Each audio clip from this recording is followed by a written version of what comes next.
कि ठाकुर जी की कृपा से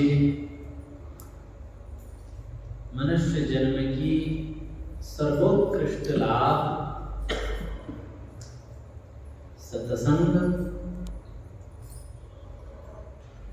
हम सबको प्राप्त हो रहा है। हम सब अत्यंत सौभाग्यशाली हैं, ठाकुर जी की कृपा भाजन हैं।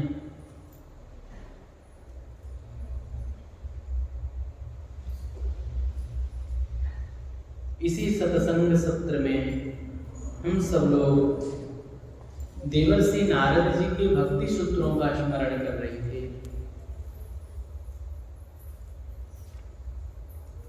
और यही चर्चा चल रही थी कि तत्तो विषय त्यागात् संग त्यागात् च, विषय के स्वरूप से त्याग और विषय के प्रति जो आसक्ति है, महत्व बुद्धि है, इसका त्याग।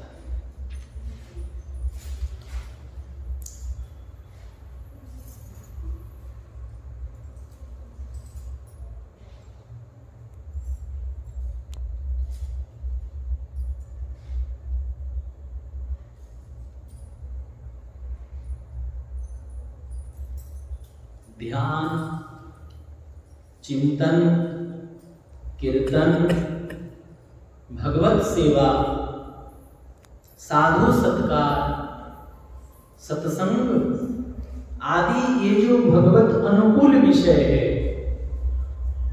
उनमें तो तन मन को चाह करके लगाना चाहिए और जिन विषयों के संग्रह और सेवन की शरीर यात्रा और कुटुंब पोषण के लिए नितांत आवश्यक हो, उनका भी यथासंभव बहुत ही थोड़े परिमाण में संग्रह और सेवन करना चाहिए, वह भी शास्त्र अनुकूल, वह भी शास्त्र अनुकूल। शास्त्र जितना आज्ञा दिया है, जैसे आप भोजन करें लेकिन मनमानी भोजन नहीं, शुद्ध सात्विक बनाकर ऐसा बनाएं जो ठाकुर जी को भोग लगता है और उसे ठाकुर जी को भोग लगाकर उनको अर्पण कर फिर प्रसाद रूप में उसको ले, तो फिर कोई दोष नहीं। हर कोई क्रिया शास्त्र अनुकूल। बहुत लोग कहते हैं अरे हम तो गृहस्थ हैं, हम तो जो भी चाहे कर सकते हैं, ऐसा नहीं। संसार में जितने भी भोग दिया गया है, शास्त्र अनुकूल भोग ही भोगना चाहिए। शास्त्र विरुद्ध भोग भोगोगे तो उसका परिणाम दुख, उसका परिणाम दंड अवश्य ही मिलेगा।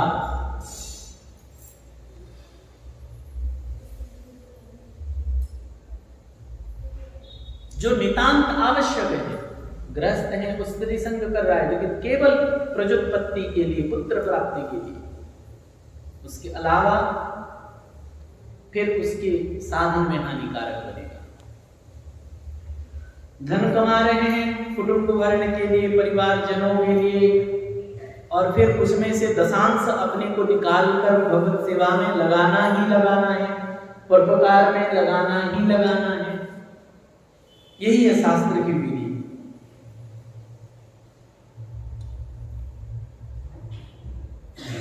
यही है शास्त्र की विधि।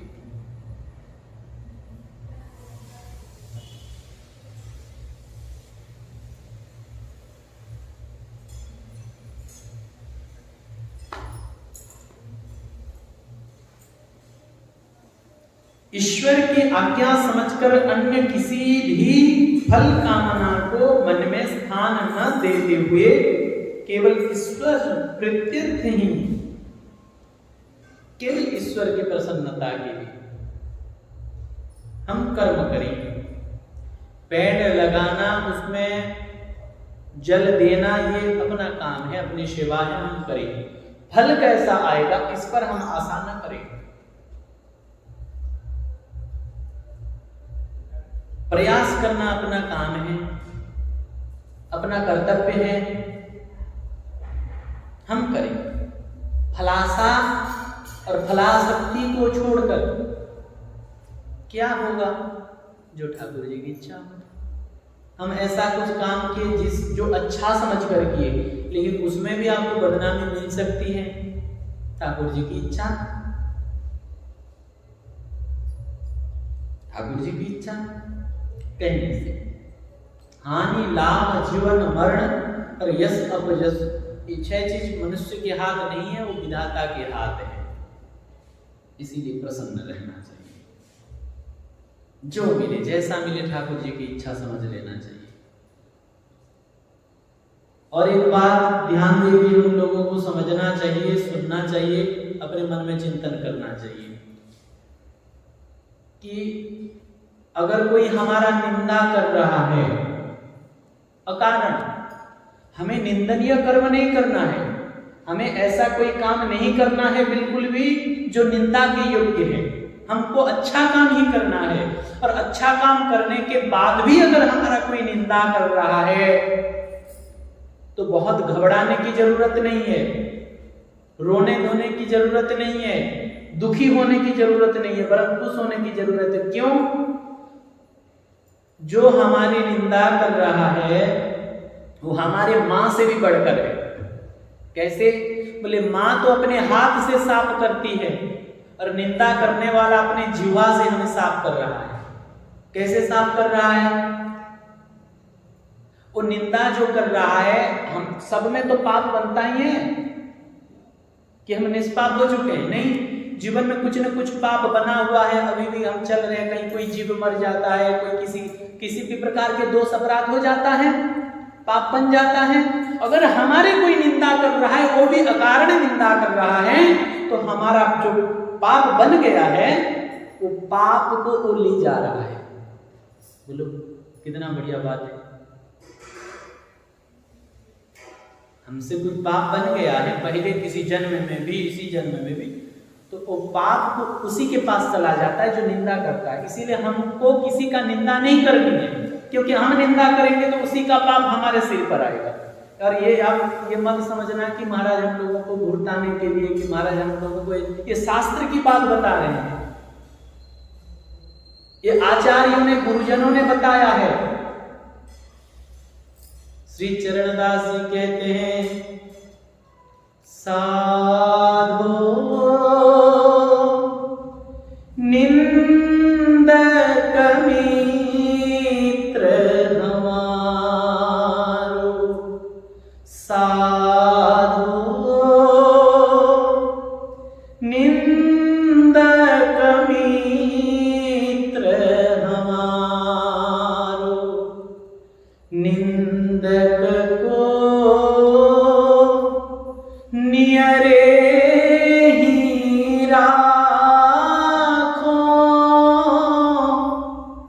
निंदक को, नियरे माने पास में, निंदक को कबीरदास भी कहते हैं, निंदक नियरे राखिए कुटिया रही छबाए।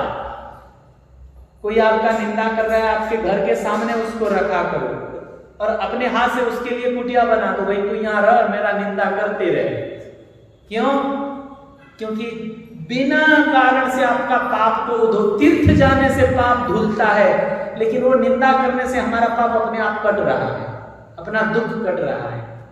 इसीलिए दुखी मत होना, उससे द्वेष भी नहीं करना है, उसके प्रति कोई हिंसा भाव भी नहीं रखनी है, द्वेष नहीं करना है। अच्छी बात है, ठाकुर जी कृपा कर रहे हैं, वो पाप भोगने के लिए हमें रोग दुख शोक ये सब भोगना पड़ता, अब हमारा निंदा कर रहा है और हमारा पाप कट रहा है। अच्छी बात है, ठाकुर जी की इच्छा, ठाकुर जी की कृपा है, हम उनके भजन सत्संग करते हैं, इसीलिए हमारा पाप को कटवा रहे हैं, इसके माध्यम से ठाकुर जी करवा रहे हैं।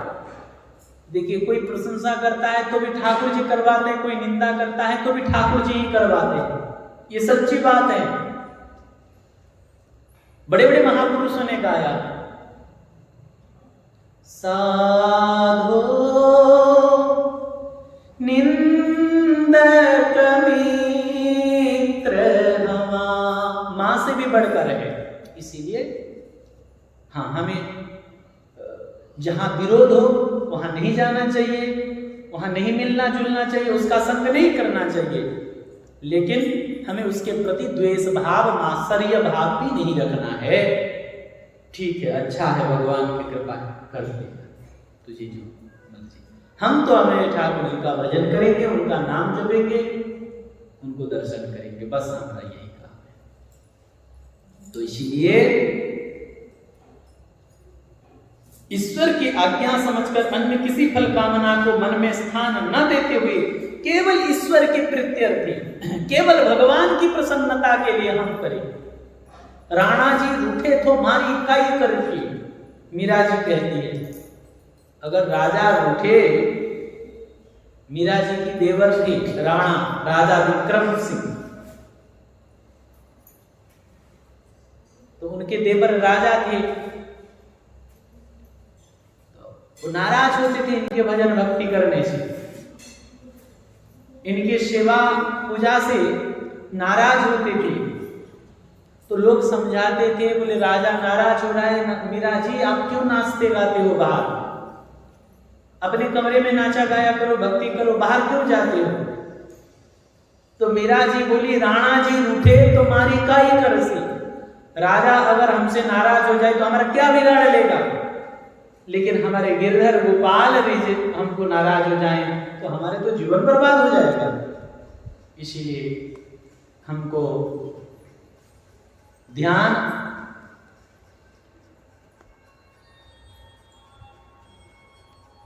हमारे ठाकुर जी की तरफ रहे, हमारे भगवान को इशारे से हम रहेंगे, जिएंगे, जिएंगे भी उनके इशारे से, मरेंगे उनके इशारे से, नाचेंगे उनके इशारे से, खाएंगे उनके इशारे से।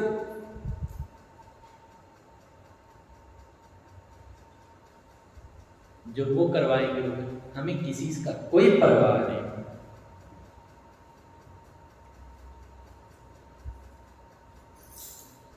इस प्रकार से किया हुआ विषय सेवन भी विषय त्याग के ही तुल्य समझा जाता है। केवल बाहर से किसी विषय का त्याग कर दिया जाए और मन में उसका स्मरण बना रहे तो वो यथार्थ त्याग नहीं है। बाहर से तो हम त्याग दे, कोई बात नहीं, लेकिन भीतर से अगर चिंतन करेंगे विषय का तो फिर भगवान का चिंतन नहीं होगा, होगा नहीं होगा। इसीलिए बाहर तो त्याग करें, कोई बात नहीं, बाहर भी कहीं और भीतर से भी कहीं, कोई बात नहीं। हम बाहर से कह रहे हैं ना, कोई बात नहीं, छोड़ो, कोई बात नहीं। अब भीतर से भी छोड़ना है, भीतर भी वो सब याद नहीं करना है, चिंतन नहीं करना है, क्योंकि वही चिंतन होगा तो भगवान का चिंतन छूट जाएगा, भगवान याद नहीं आएंगे, वो बात याद आएगा, वो विषय याद आएगा। इसलिए हमको उसका याद नहीं करनी है।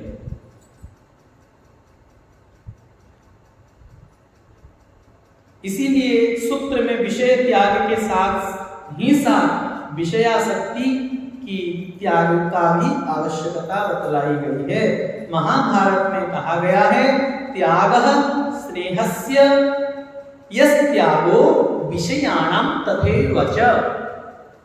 विषयासक्ति एवं विषय दोनों का त्याग का नाम ही वास्तविक त्याग है। वास्तविक हम लोग त्याग क्या करते हैं, कई लोग कहते हैं हमने केला का त्याग किया है। भाई केला को क्यों त्याग करो, खाओ, बढ़िया ठाकुर जी ने बनाए हैं, देव हलवा कहते। कोई कहता हमने सेव का त्याग कर दिया। ठाकुर जी इतने सुंदर सेव बनवाए हैं, ठाकुर जी भेज रहे तो हम सेव को क्या त्याग करेंगे, हैं? सेव का क्या त्याग करेंगे, हैं?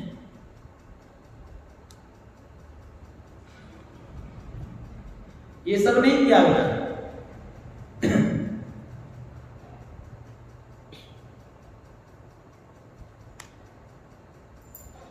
जैसे तो मैया आती है, हम चप्पल का त्याग किए हैं, चप्पल का त्याग हो गया, ठाकुर जी दे रहे हैं, गुरु जी दे रहे हैं, बहनों उसका त्याग नहीं। क्या त्यागना है, बोले मन से क्रोध को त्याग दो, मन से क्रोध को त्याग दो, मन से द्वेष को त्याग दो, इसी से काम बनना है। कथाओं में हम जाते ना इधर उधर तो बहुत लोगों को प्रसाद देते, ले सेव केला और ये सब नहीं त्यागना है। मन से क्रोध को त्यागना है, द्वेष को त्यागना है, ईर्ष्या को त्यागना है, छल को त्यागना है, कपट को त्यागना है। वास्तविक त्याग यही है। त्यागः स्नेहस्य यस्त्यागो विषयाणां तथैव च।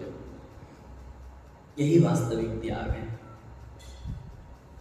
इसी से विषयानुराग का त्याग होगा और विषयानुराग से रहित हृदय में भगवत प्रेम का दिव्य धाम बन जाएगा। हृदय से जब विषय और विषयासक्ति का त्याग हो जाएगा तो ये हृदय भगवान के प्रेम का धाम बन जाएगा। हृदय में प्रभु आके खेलेंगे, कूदेंगे। अब देखना, जैसे टीवी में देखते हो ना, टीवी में देखते हैं ना, वैसे मुझे काटावानी से मैया फोन करी, महाराज जी ध्यान करते हैं, भजन करते हैं तो ठाकुर जी का हृदय का छवि नहीं आता। बोले ठाकुर जी आके खेलेंगे, पहले नाम जपो, हृदय को शुद्ध करो। विषय और विषयासक्ति का त्याग नाम जपते जपते होगा। जब ये त्याग हो जाएगा तो फिर भगवान निर्मल अंतःकरण में, वो तो झांक के बैठे कब हृदय साफ होगा और मैं प्रवेश करूं। ठाकुर जी कब्जा कर लेंगे हृदय और वहां किसी काम, क्रोध, लोभ, द्वेष, घृणा, छल, कपट, माया को घुसने नहीं देंगे थे, घुस ही नहीं पाएंगे। ठाकुर जी जब आएंगे उसके पहले सब साफ हो जाएगा। मुझे बताओ, बेलपाड़ा में अगर प्रधानमंत्री आने का प्रोग्राम बने तो क्या प्रधानमंत्री को आके यहाँ स्वच्छ भारत करना पड़ेगा, झाड़ू लगाना पड़ेगा, करना पड़ेगा? वो आएंगे और जो ही प्रोग्राम बना तो महाराज सारे यहाँ के जितने अधिकारी लग जाएंगे, रोड रास्ता सब साफ हो जाएगा, पेड़ पौधा लग जाएगा, सब ऐसे सजाया दिया जाएगा बेलपड़ा को कि कहो मत, होगा ऐसे। इसी प्रकार ठाकुर जी जब आना चाहेंगे तो सब साफ हो जाएगा। ठाकुर जी को बुलाओ, रो रो के ठाकुर जी से प्रार्थना करो, हे ठाकुर जी आप हमारे हृदय में आ जाओ, आप आने का प्रोग्राम बना लो। फिर तो यह हृदय भवन प्रभु तोरा, यह आए बसे बहु चोरा। चोरा अगर आपके घर में बैठ गए, आप आ जाओ, ये सब भाग जाएंगे। जैसे सूर्य आने से अंधकार भाग जाता है, इसी प्रकार आप आने से ये जितने विकार है हृदय में, आसक्ति आदि है, ये सब छूट जाएगा। भगवत प्रेम प्राप्ति होने पर तो विषय का त्याग स्वाभाविक ही रहता है, और जो भगवान को प्रेम करने लगता है उसके विषय का त्याग अपने आप हो जाता है। रमा विलास राम अनुरागी, तजत बमनइव नर बड़ भागी। जो भगवान के प्रेम में मतवाला हो गया, रमा विलास राम अनुरागी, जो भगवान के अनुरागी हो गया, जितने कुछ संसार के विषय सुख मिल जाए, तजत बमन इव, बमन माने बांति, बांत्यवत, उल्टी, बांति, माती, बांति के बराबर त्याग करता है। क्यों? क्योंकि कोई व्यक्ति बांति करता है, बांत्य करता है, उल्टी करता है, तो क्या फिर उसकी ओर देखता है? देखता है कि भाई इसको समेट के रखूं, उसके देखने से इतना घृणा हो जाती है कि और उल्टी लगता है। ऐसे त्यागा हुआ चीज के प्रति उसके मन में यही भावना हो जाती है, वांत्यवत।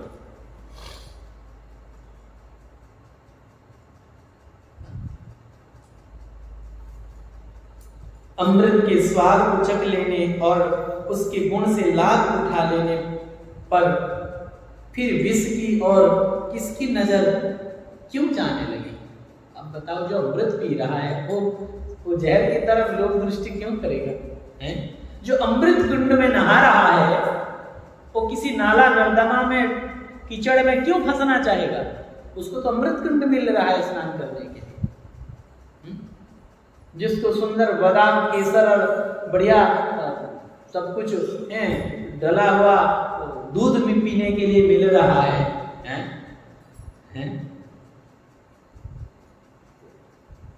वो गंदा पानी पीना क्यों चाहिए?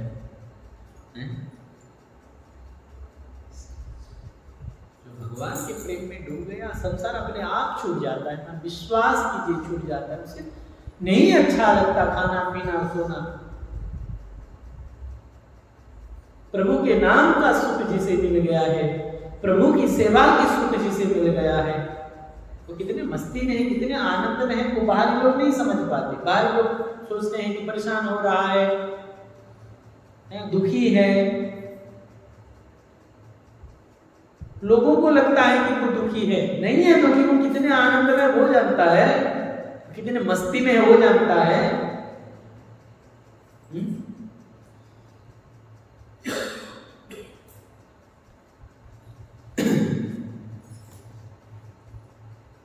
परंतु उस अमृत की प्राप्ति के लिए भी, उसकी और गति होने के लिए भी विषय विष के त्याग की आवश्यकता है। वो अमृत तब मिलेगा जब हम विष की ओर से मुख मोड़ लेंगे। भगवान का प्रेम लक्षणा भक्ति तब मिलेगा जब हम संसार की आसक्ति ओर से मुख मोड़ लेंगे, संसार की परवाह न करें। विषय शक्ति का त्याग करके भगवान में आसक्त होने से ही परम सुख है, इसी में सुख है। इसीलिए भगवान कहते हैं मय्यर्पितात्मनः सभ्य निरपेक्षस्य सर्वतः मय्यात्मना सुखं यत्तत् कृतः स्यात्वी सयात्मना। मुझ में चित्त लगाने वाले और समस्त विषयों की अपेक्षा छोड़ने वाले भक्त को आत्मस्वरूप मुझ में जो परम सुख मिलता है, वह सुख विषयासक्ति चित्त लोगों को कहां से मिल सकता है? जो लोग विषय में फंसे हुए हैं उनको ये सुख कहां मिलेगा? जो सुख ठाकुर जी अपने भक्तों को देते हैं, ये सुख सबको नहीं मिलता है। और ये भक्ति का साधन कैसे संपन्न होगा? देखिए समय हो रहा है, इसीलिए मैं हड़बड़ी जा रहा हूं, क्योंकि इसी सूत्र की चर्चा करना चाहता हूं। क्योंकि आज के बाद थोड़े दीर्घ दिन तक हमको यहाँ अनुपस्थित रहना पड़ेगा शरीर से, क्योंकि हम कल जाएंगे पटनागढ़, तो आएंगे 7 तारीख को।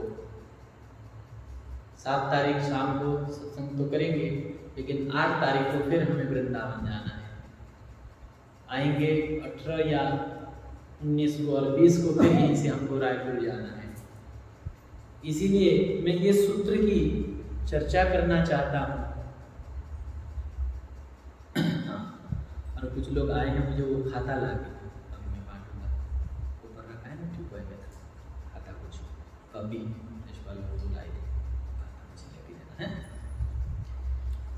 ये साधन कैसे संपन्न होता है?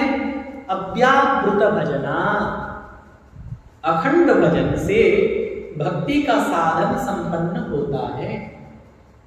किससे संपन्न होता है? अखंड भजन से। अखंड माने जो कभी खंडित तो होना। भजन भक्ति का प्रधान अंग है। ये भजन भक्ति का प्रधान अंग है। यह साध्य और साधन दोनों हैं। राधे राधे जपना, राम राम जपना, ये साध्य भी है और साधन भी है। साध्य भी है और साधन भी है। साध्य माने समझ रहे हैं ना, साधना करने का जो फल है वो भी नाम है, भजन है। और वो भी मिलेगा कैसे? बोले कोई नाम जप। जो भगवत प्रेम को प्राप्त कर चुके हैं उनके लिए अखंड भजन स्वाभाविक होता है। जो भगवान के प्रेम को प्राप्त कर चुके हैं वो अखंड भजन करते रहते हैं। हमने मंडल वाले पूज्य ठाकुर आज्ञा को जहां अपने वो तो उनका महिमा तो महामहिमामय है, महापुरुष हैं, लेकिन हम अपने दृष्टि से जितना उनका दर्शन करते हैं अव्याहृत भजन, अखंड भजन, हरदम भगवत भाव में डूबे हुए, जैसे रसगुल्ला रस में डूबा हुआ रहता है ना, ऐसे महापुरुष जन भगवत प्रेम में डूबे हुए रहते। और जो प्रेम में डूबे हुए हैं हमने उनको देखा, ऐसे महापुरुषों को देखा, क्यों अव्याहृत भजनात्, अखंड उनका भजन चलता है, अखंड तैल धारावत निर्विच्छिन्न अखंड भगवत स्मृति उनका रहती है। जैसे हम कभी कभी भगवान को भूल जाते हैं, नहीं भूलना, सुख में भी नहीं भूलना है, दुख में भी नहीं भूलना है, जन्म में नहीं भूलना है, मरण में नहीं भूलना है। कोई हमारी प्रशंसा करे तो भी हमें भगवान का भजन नहीं छोड़ना है, और कोई हमारा निंदा करे तो भी भगवान का भजन नहीं छोड़ना है। यश हो तो भी नहीं छोड़ना है, अपयश हो जाए तो भी नहीं छोड़ना है।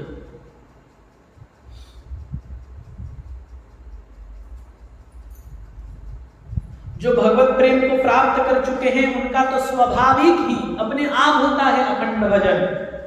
और जिनको भगवत प्रेम प्राप्ति करनी है, अगर आप ये चाहते हो कि मैं भगवान के चरणों की प्रेम प्राप्त करूं, मैं भगवान के चरणों में हमारा प्रेम हो जाए, तो उनको क्या करना चाहिए? उनको भी अखंड भजन का अभ्यास करनी चाहिए। हम लोग अभ्यास करते हैं, छूट जा रहा है ना, सेवा करते करते अभ्यास करते हैं, श्री राधे श्री राधे श्री राधे श्री राधे श्री राधे श्री राधे श्री राधे श्री राधे। कोई आया बातचीत का छूट गया, छूट जा रहा है, तो अखंड भजन नहीं हो रहा है। तो क्या करना है? अखंड भजन की अभ्यास करनी है। फिर याद आ गया, अरे मैं तो भूल गया बहुत देर से, श्री राधे श्री राधे श्री राधे श्री राधे श्री राधे श्री राधे श्री राधे। फिर कुछ हो गया, फिर छूट गया। तो जो ही याद आया तो फिर चालू कर दिया, श्री राधे श्री राधे श्री राधे श्री राधे श्री राधे श्री राधे।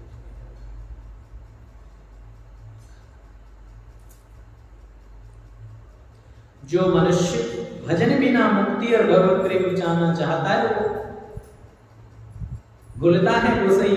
श्री तुलसीदास जी महाराज क्या कह रहे हैं? बारी मथे घृत होई बरु, सिकता ते बरुते, बिन हरि भजन भव तरिय, यह सिद्धांत अपे।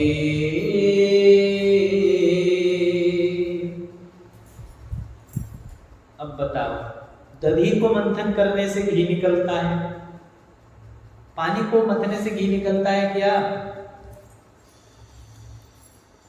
बाहर से मामा ने पानी को मंथन कर ले घी बाहर बा नहीं बाहर। बारी मथे घृत होई बरु, कोई ये कहे कि नहीं नहीं महाराज हमने तो 1 लीटर पानी को मंथन किया तो आधा लीटर घी निकल गया। अगर कोई कहे, असंभव है, लेकिन विश्वास कर सकते हैं। सिकता ते बरु तेल, बालू को पेड़ने से तेल नहीं निकलता, लेकिन कोई कहे कि नहीं नहीं हमने तो बालू पेड़ा तो तेल निकला, भी हो सकता है। लेकिन कोई अगर ये कहे कि हम भजन किए बिना भगवान को प्राप्त कर लेंगे तो नहीं हो सकता, असंभव संभव हो सकता है। लेकिन बिना हरि भजन न भवतरिय, यह सिद्धांत अपील, अपील माने अकाट के, ये सिद्धांत को कोई काट नहीं सकता। काग भुसुंडी जी भी कह रहे, निज अनुभव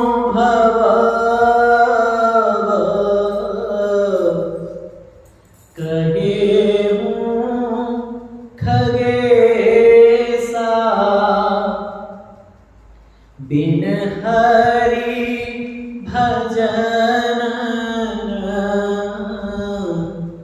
जाहि करे सा।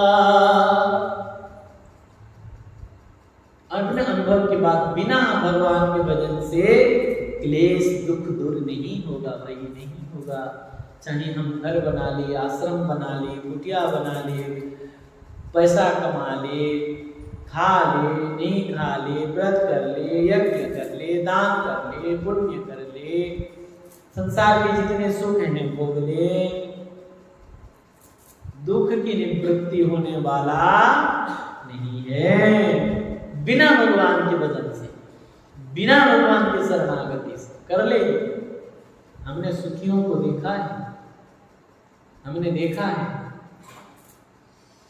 ऐसे महापुरुषों का दर्शन हमें हुआ है जो हर परिस्थिति में आना प्रसन्न, क्योंकि प्रभु प्यारे से जिसका संबंध है उसे हरदम आनंद ही आनंद है।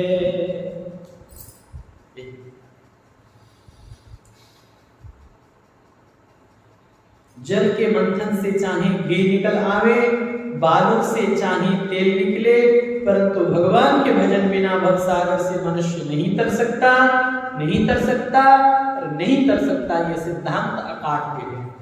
अतएव भजन तो अनिवार्य साधन है। फिर भक्ति के साधक के लिए एक खास वस्तु है। विषय से मन हटाकर यदि भगवान में न लगाया जाए तो वह वापस दौड़कर फिर वही विषय में चला जाएगा।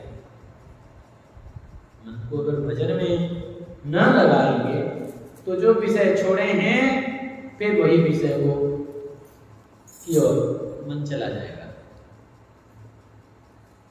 विषय त्याग वैराग्य है और भगवत भजन अभ्यास है। भगवान ये दो चीज बताए हैं गीता में, वैराग्य और अभ्यास।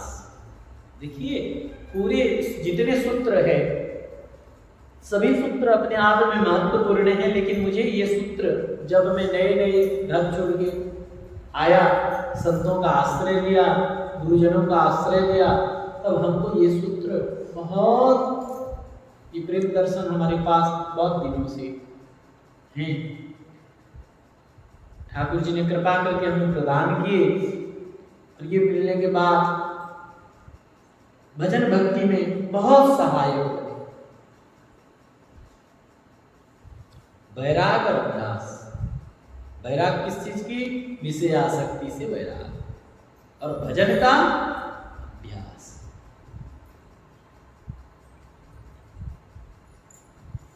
इसी से विशुद्ध भगवत प्रेम की प्राप्ति होगी। परंतु जो भजन अभी होता है, घड़ी भर बाद नहीं होता, आज किया कल नहीं, वह प्रेम और आदर युक्त अखंड भजन नहीं है। हम लोगों का ये होता है, कभी हम 10 माला फेर देते, कभी 20 माला, कभी 50 माला, कभी फेरते ही नहीं 8 दिन। क्यों नहीं? बोले महाराज ब्याह कर दिला। नहीं नहीं नहीं, ऐसा भजन का नियम तो पूरा होगी, भले ही नियम कम हो, नित्य होना चाहिए। क्योंकि योग दर्शन में महर्षि पतंजलि कहते हैं, सतो दीर्घ काल निरंतर सत्कार सेवितो दृढ़ भूमि। दीर्घ काल पर्यंत, सुनिए एक एक शब्द को सुनिए, डायरी में लिखने योग्य वाक्य है। पतंजलि भगवान का सूत्र है, दीर्घकाल पर्यंत निरंतर सत्कार के साथ करने पर ही अभ्यास दृढ़ होता है। इस नित्य निरंतर अखंड स्मरण से भगवान की प्राप्ति सहज हो जाती है, लेकिन निरंतरता रहनी चाहिए। देखिए गोस्वामी जी अपने रामचरितमानस के विश्राम में भी ये निरंतर शब्द को लिए। कामिनी नारी प्यारी जिमी, बोलिए कामिनी नारी प्यारी, कामिनी नारी प्यारी जिमी, कामिनी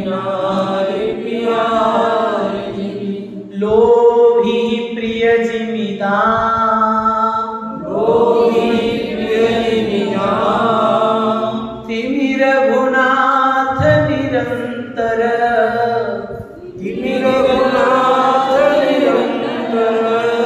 प्रिय लागहु हीरा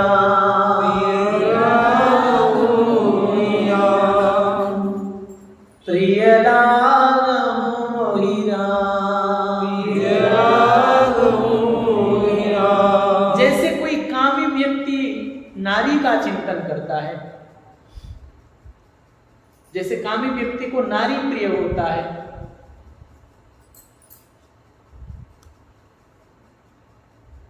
वैसे आप मुझे प्रिय हो। फिर गोसाई जी को लगा नहीं, ठीक उदाहरण नहीं हुआ। क्यों? क्योंकि विवाह के पहले तो बड़े उत्सुकता रहती है, कामी को नारी प्राप्ति की, और मिलने के बाद फिर उसका उत्साह, क्योंकि वो 24 घंटे काम भोग में नहीं रह सकता, फिर उसका उत्साह समाप्त हो जाता है। इसलिए गोस्वामी जी आगे की बात बोले, लोभी प्रिय जिमीदार।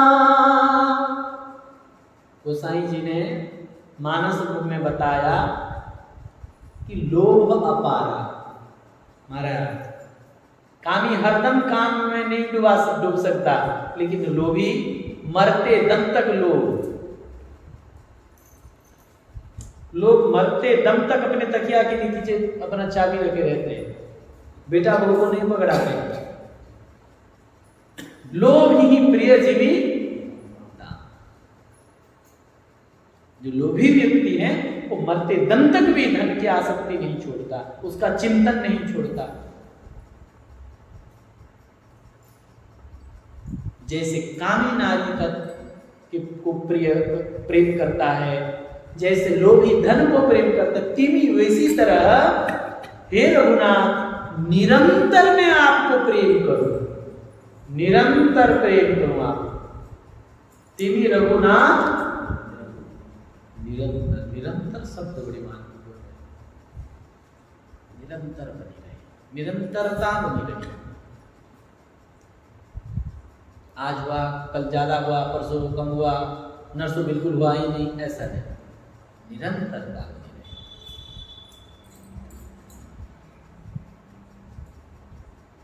देखिए निरंतरता की बड़ी महिमा है। आप सत्संग में कभी कभार आओगे तो आपके आने से नहीं आने से हमें ज़्यादा फर्क नहीं पड़ता है, लेकिन जो लोग रोज आते हैं ना, वो नहीं आते तो हमको फर्क पड़ता है। हाँ? आप भी बताओ, आप जिससे मिलते हो, जिससे रोज मिलते हो, फर्क पड़ता है कि? जिससे कभी कभार मिलते हो कोई फर्क नहीं पड़ता, लेकिन जिससे रोज मिलते हो फर्क पड़ता है।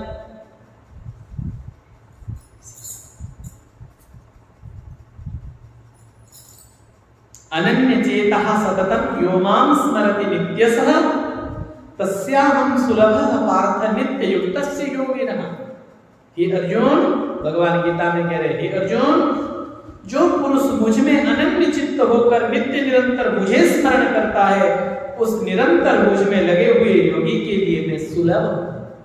मैं योगी के लिए भी दुर्लभ हूं, लेकिन उसके लिए सुलभ हो जाता हूं। कौन? बोले जो अनन्य चित्त होकर नित्य निरंतर मेरा स्मरण करता है। ऐसा कोई दिन नहीं, ऐसा कोई पल नहीं जिस पल हम भगवान को भूले नहीं।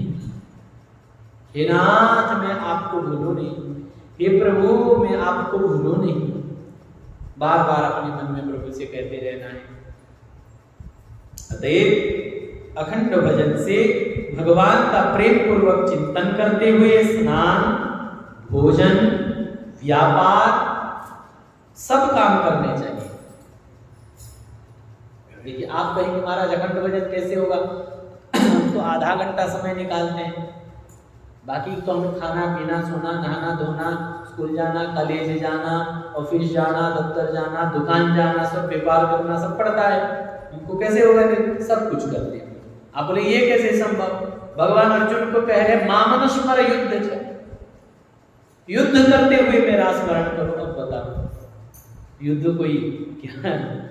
रोना बड़ा है युद्ध है? युद्ध करना होता है, बहुत सारे शत्रु हैं सामने, वो अस्त्र शस्त्र का प्रहार कर रहे हैं, लाखों मर रहे हैं, मारो काटो, ये सब चल रहा है। और भगवान कह रहे अर्जुन युद्ध भी करो और मेरा स्मरण भी करो। तो युद्ध से खतरा चीज तो नहीं है, दुकान व्यापार और आपका चाकरी नौकरी ये सब तो इतना खतरा नहीं है। रसोई करना, झाड़ू करना, पुता पुती सबको संभालना पड़ता है, तो युद्ध से तो कठिन काम नहीं है कि है। युद्ध जैसे विकट परिस्थिति तो नहीं मिलता। भगवान को याद करो, शरीर से सेवा करो और मन से भगवान को याद करो। शरीर से अपने ठाकुर जी आपको जो जहां रखे हैं अपने कर्तव्य आप कर्म करो और मन से भगवान को स्मरण करो।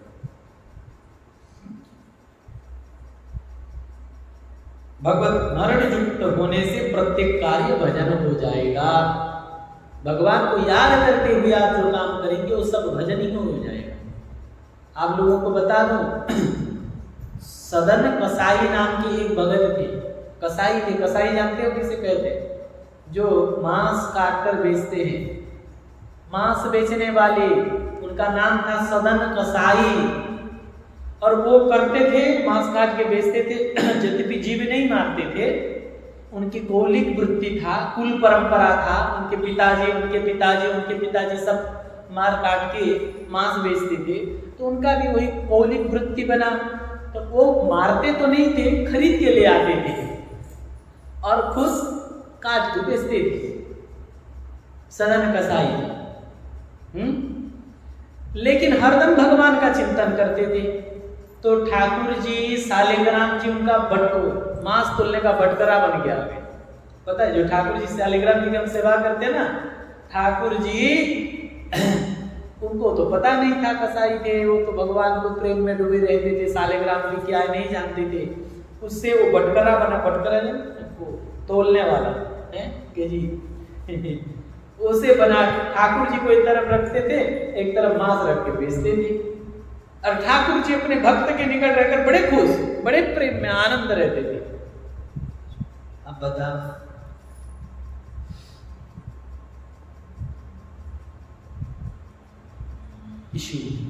भगवान का चिंतन करो, खूब चिंतन करो, इतना चिंतन करो, इतना चिंतन करो,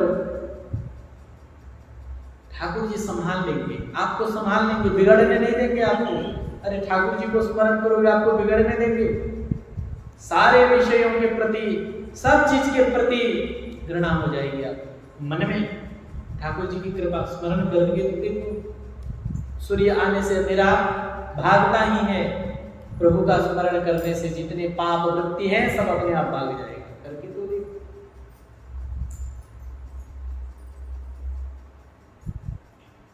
लेकिन हर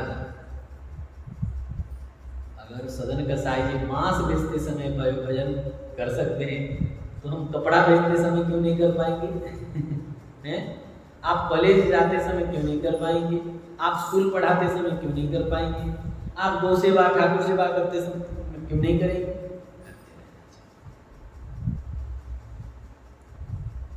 नाम जप की सहज विधि सुनिए, सुनिए, हम सबके लिए है। नाम जप की विधि क्या है? नाम जप की सहज विधि ये है कि अपने श्वास प्रश्वास के आने जाने की ओर ध्यान रखकर श्वास प्रश्वास के साथ ही साथ मन से और साथ ही धीमी स्वर से, वाणी से भगवान के नाम का जप करते रहिए। श्वास जा रहा है, देखिए, सावधान होइए, आप सब सावधान होइए। श्वास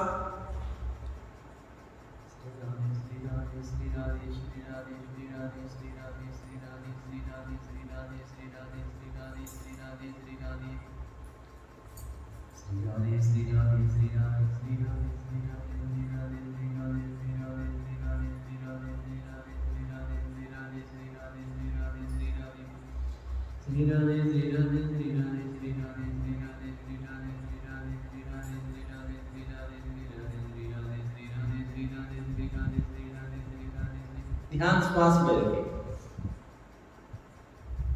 सब जीव नियंत्रण रहे। श्री राधे श्री राधे श्री राधे श्री राधे।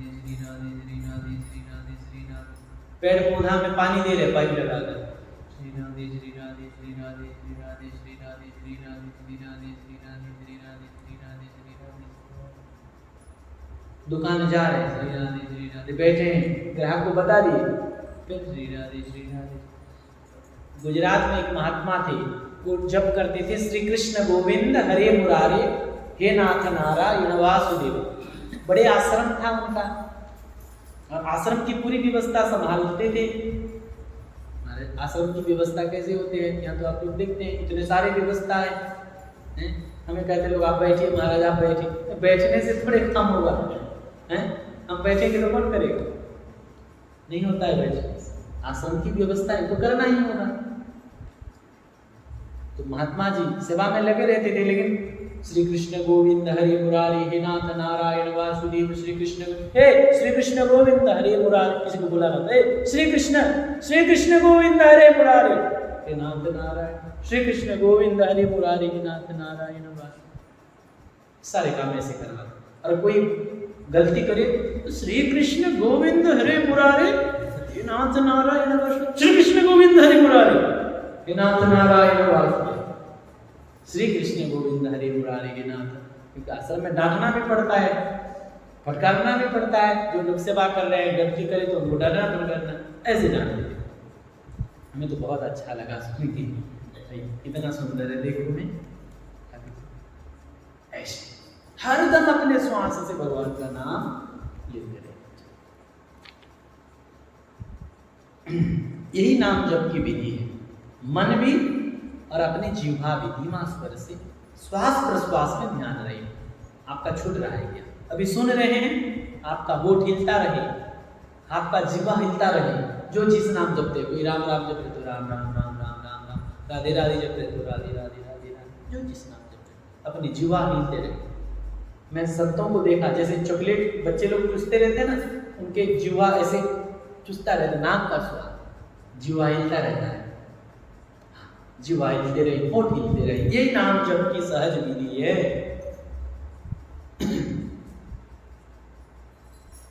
यह साधन उठते बैठते चलते फिरते सोते खड़े रहते सब समय किया जा सकता है।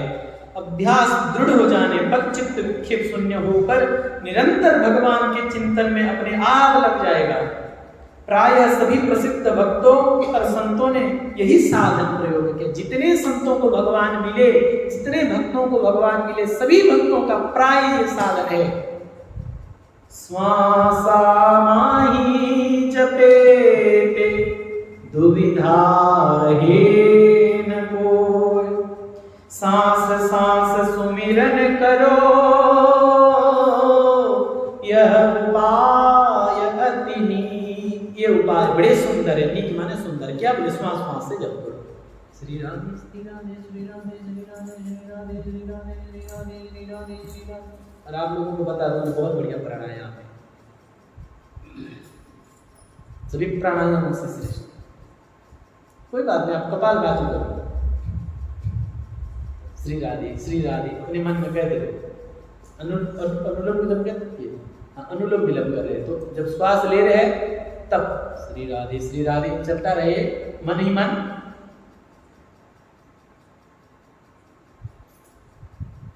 बंद के तो भी श्री राधे, और जब छोड़े तो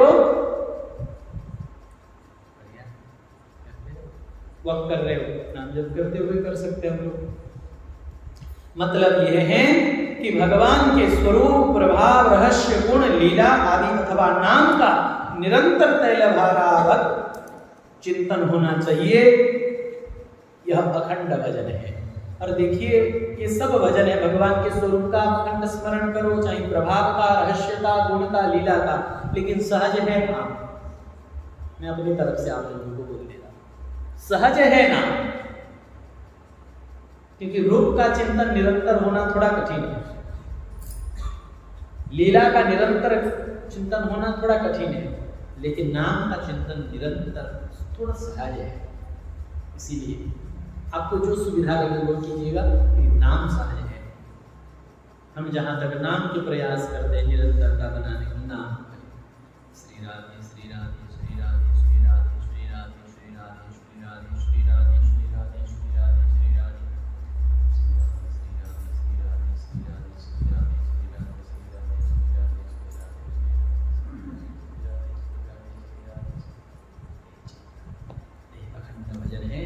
इसीलिए हाथ से अपने घर में जो जहाँ सेवा दिए ठाकुर जी ऐसे सेवा करते रहो और नाम करते रहो।